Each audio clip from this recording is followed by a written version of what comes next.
Pythagoras, finding and using lengths with adamonlinetutoring. Pythagoras' theorem can be applied to all right-angled triangles. You use it to find the length of one side if you know the lengths of the other two sides. The lengths of the sides in a right-angled triangle always follow the rule a squared plus b squared equals c squared, where c is the hypotenuse, and this is the longest side, which is always opposite the right angle. A and b are the shorter sides, which are always adjacent to the right angle. To find the length of the hypotenuse, the longer side, in a right-angled triangle, there are 3 steps. Firstly, you square the lengths of sides A and B, which are the shorter sides.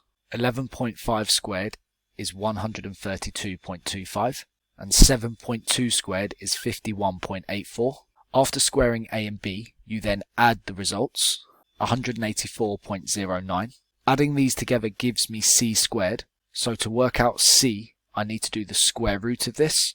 The square root of 184.09 is 13.57 rounded to 2 decimal places.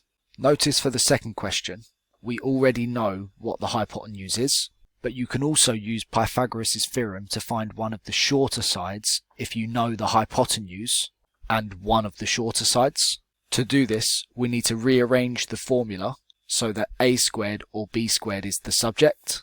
In this case, if I make a squared the subject, I can subtract b squared from both sides, meaning a squared would be c squared minus b squared, or the hypotenuse squared minus the known shorter length squared. So similar to how I did the first question, I would start by squaring both of my lengths, but this time I would need to subtract the square of the shorter length from the hypotenuse squared rather than adding them together. So the first step of squaring the lengths will remain the same.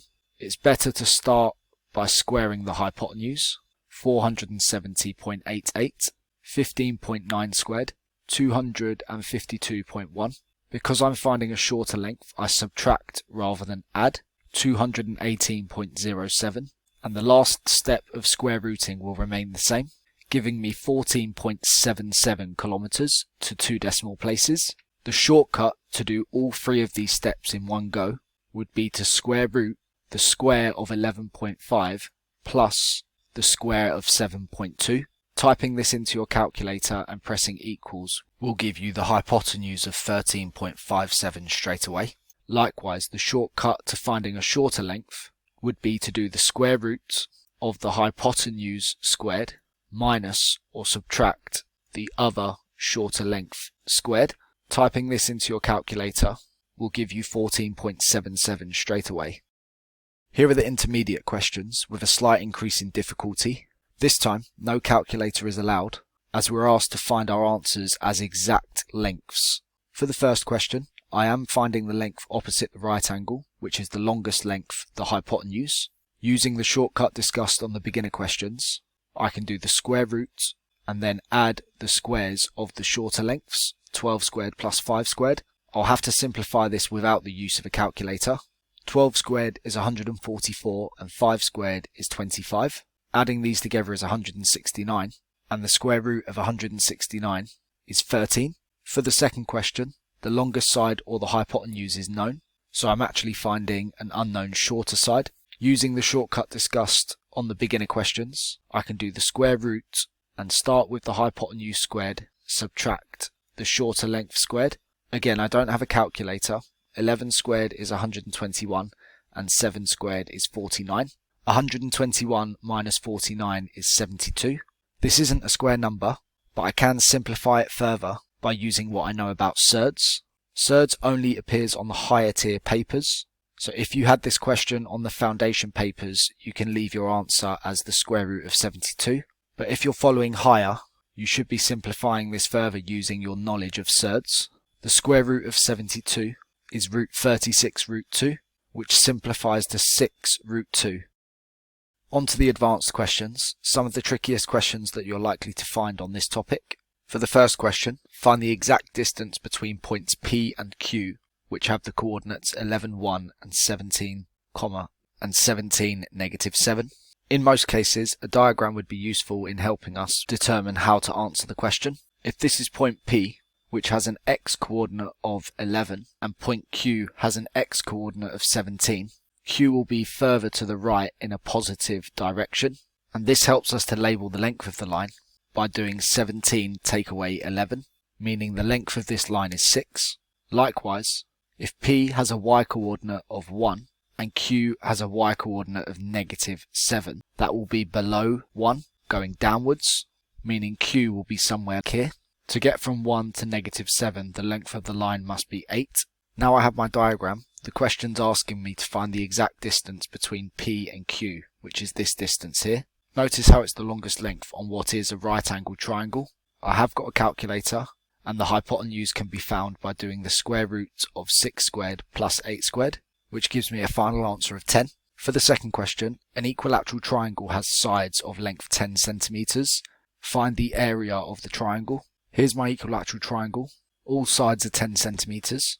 I can work out the area of the triangle by doing the base times the perpendicular height over 2. I already know that the base is 10, so if I can find the height of the triangle, I should be able to find the area. Just focusing on this half gives me a right angled triangle, where I'm finding the height, which is a shorter length, as it's not opposite the right angle. To find the shorter length, square root the hypotenuse squared minus the other shorter length squared, which isn't 10, it should be 5, as we split the triangle in half to give us one with a base of 5.